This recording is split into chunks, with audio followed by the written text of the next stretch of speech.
to live in a cult that silenced women physically. Literally, the women in the cult had their vocal cords cut with a special ceremony when they were 12. We lived in a remote community up in the southern BC. It is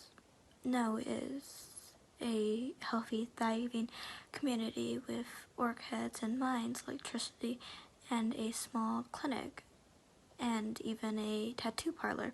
The teachers and doctors had internet. It was beautiful and very peaceful. Everybody was well looked after, with plenty of wonderful food and outdoory lifestyle.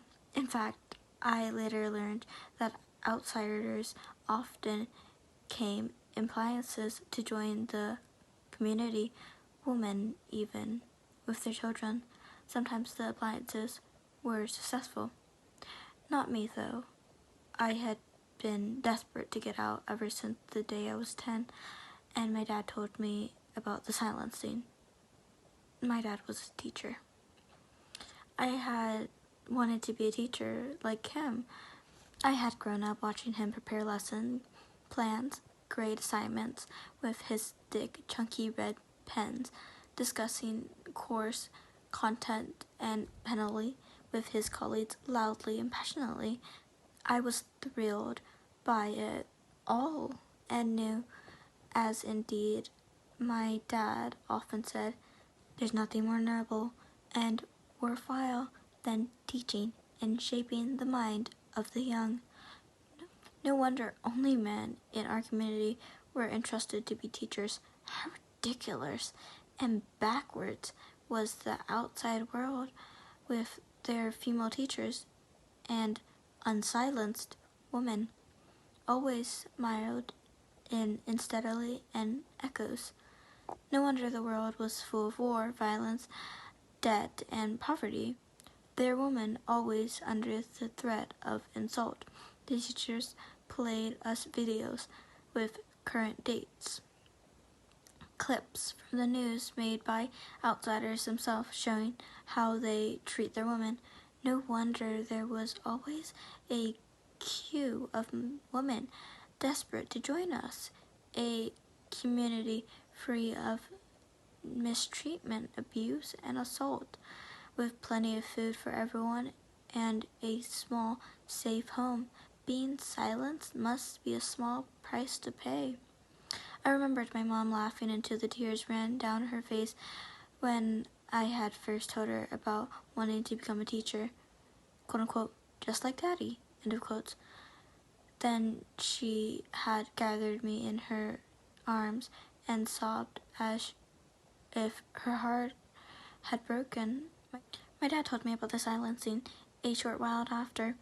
He was a great teacher, and I understood why it was necessary. Dad had explained it all carefully.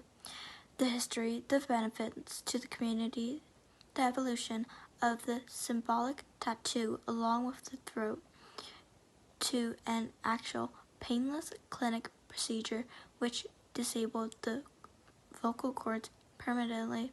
I was so lucky I had a teacher dad who took the time to explain things so beautifully and clearly to me. Other girls would usually just get a notice from the clinic with the date and time of their silencing appointment. However, as Dad said, it was very important that it was taught correctly with proper context.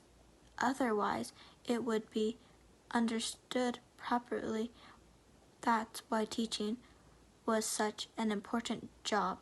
Having a teacher dad had other benefits too. He had thrown me a silencing party most girls could only dream of, with amazing food imported from outside, dancing and singing. I had a gorgeous, floofy, glittery, lacy dress, also bought especially from the outsiders for the occasion, and all my friends had been so jealous as I shimmered through the day. I still remember that dress. But then it was over and everyone went home. My silencing would take place tomorrow. I laid in bed, unable to ignore the knot of fear that had been tying in me all day. Well, all my life, really, since the day Dad told me about the silencing. As I lay there thinking about the procedure tomorrow, which would permanently disable my vocal cords and silence me forever, the waves of fear breaking over me grew stronger. There was a light tap at my bedroom door. I raised my head and called softly, "Yes?" My door opened and my mom glided quietly in.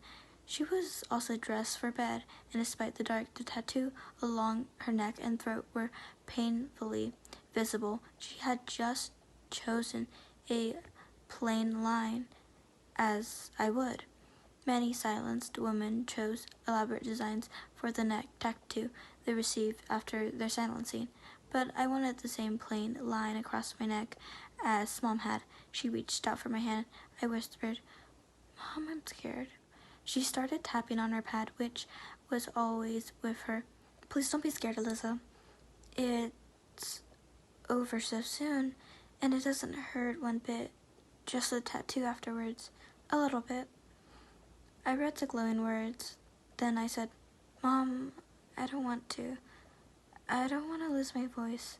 She looked so sad as she was typing profusely. "Liza, your dad has explained why it's like this here. You studied examples of society which don't have silencing. You know how terrible and miserable they are. We have such a peaceful, orderly society since we started silencing women. You know that?" Dad yelled loudly, "Lusa, are you coming to bed?" Mom bent down for one last hurled kiss and left to the room. I was alone with my fears again. I couldn't help thinking about that outside, where women jabbed, chattered, glossed, weeded, manipulated men, and told stories, and yapped, and protested, and wanted this, and that, and the other. Dad said it was a disagreement, and one day maybe they would see the error to their ways, and maybe become like our community. But all these thoughts couldn't stop my fear for tomorrow, and my silencing. Dark hours passed as I stared at the ceiling, and I still remember those hours, heavy like glue, silent. It must have been 2 a.m. when I heard a faint tap at my window. I sat up, putting aside my childish fears, and opened the curtain. An adult woman was behind the glass, smiling at me. Her neck tattoo was clearly visible in the moonlight, a beautiful design of roses and thorns. I didn't care about safety. My dread for tomorrow had corrupted me. I threw open the window. "Who are you?" The woman opened her mouth and spoke quietly, but still spoke, her voice coming from her lips. "Hello, Liza. Will you come away with me?" I had never seen a woman of that age with a neck tattoo who could talk. My jaw dropped. What?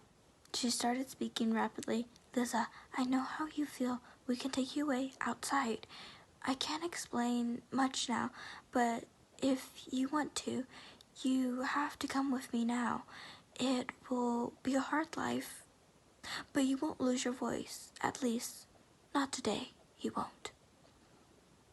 I was silent for a bit.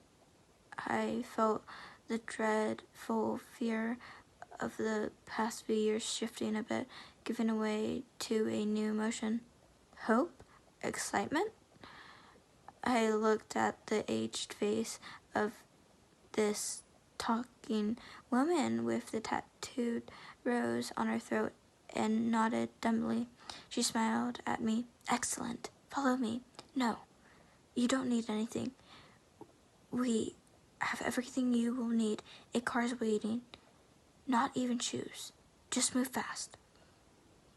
My heart beating fast, I followed my new friend and climbed out the window. She drove for hours through the mountains, through winding back roads I never knew existed. She told me how my mother had sent them a forbidden message to come and get me. I knew I would never see my mom and dad again. Sometimes little bits of new filter through connections. The community thrives, life outside is hard, but I can speak.